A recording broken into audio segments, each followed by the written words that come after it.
गठबंधन की रैली होने वाली है, इसमें आपकी क्या प्रतिक्रिया है? देखिए, तमामतर सियासी पार्टियों को रैली, रेला, जनसभा करने की इजाजत है, लेकिन जो पार्टियां विपक्ष की होती हैं, छोटी होती हैं, वो तो अपनी जमीन तलाश करती हैं। लेकिन इस वक्त महागठबंधन के लोग रैली कर रहे हैं, तो ये रैली कई एतबार से बड़ा अहम है।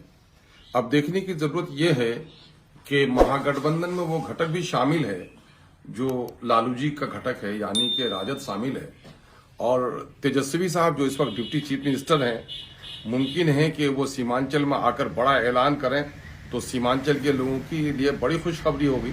लेकिन जहां तक मुझे पता है कि पिछले दिनों में अमित शाह आए थे, सांप्रदायिक तनाव पैदा करने की अपनी मनसूबाबंदी करके गए हैं, और ये लोग उसी पर अपनी फसल काटने के लिए आ रहे हैं कि सीमांचल के सीधे साधे लोग, माइनॉरिटी, दलित और पिछड़े लोग, जिनको 75 साल तक आजादी के अब तक कोई हिस्सा नहीं मिला, फिर एक बार इनको बीजेपी का और सांप्रदायिकता का खौफ दिखाकर फिर इनको अपने झोले में कसा जाए। अब तक तो मुझे यही मालूम है।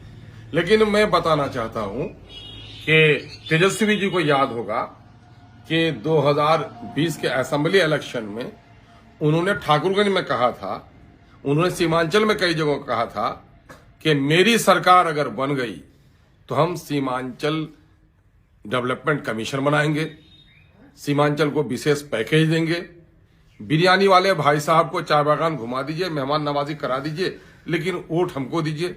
इत्तेफाक से हुआ यह है कि बिरयानी वाले भाई साहब के लोगों को तोड़कर आप अपने झोली में भी कर लिए हैं। कुछ वोट तो आपको पहले मिले थे और बाकी कसर आपने पूरी कर ली हमारे लोगों को छीनकर। तो अब वक्त आ गया है कि सीमांचल के लोग आपसे हिसाब पूछ रहे हैं। सीमांचल आ रहे हैं, आपका इस्तकबाल है कन कन की ओर से, जन जन की ओर से।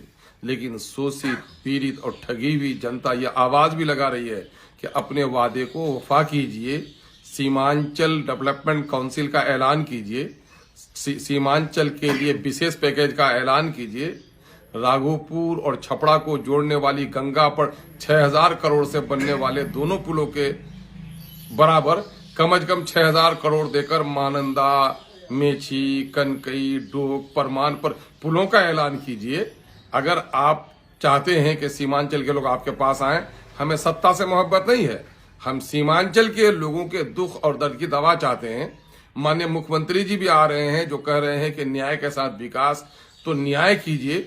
और सीमांचल के जो समस्या है, रोजगार का मसला है, पलायन का मसला है, बीमारों के इलाज का मसला है, सैलाब का मसला है, महानंदा बेसिन का मसला है, इन तमाम तर मुद्दों के बारे में ऐलान कीजिए। अगर आपने ऐलान किया तो यहाँ की जनता सम्मान भी देगी, आपको समर्थन भी देगी। और अगर आपने फिर अब की बार वही कहा कि मुर्गी के डरवे में ऊपर से पानी का छींटा देकर, जिस तरह से मुर्गी को बोड़ी में कसकर कोई ले जाता है, ठीक उस तरह कहिएगा कि बीजेपी का खौफ दिलाकर फिर हम सीमांचल के लोगों का वोट ले लेंगे, तो गया वो दौर, सरमायादारी गया, दिखाकर तमाशा मदारी गया।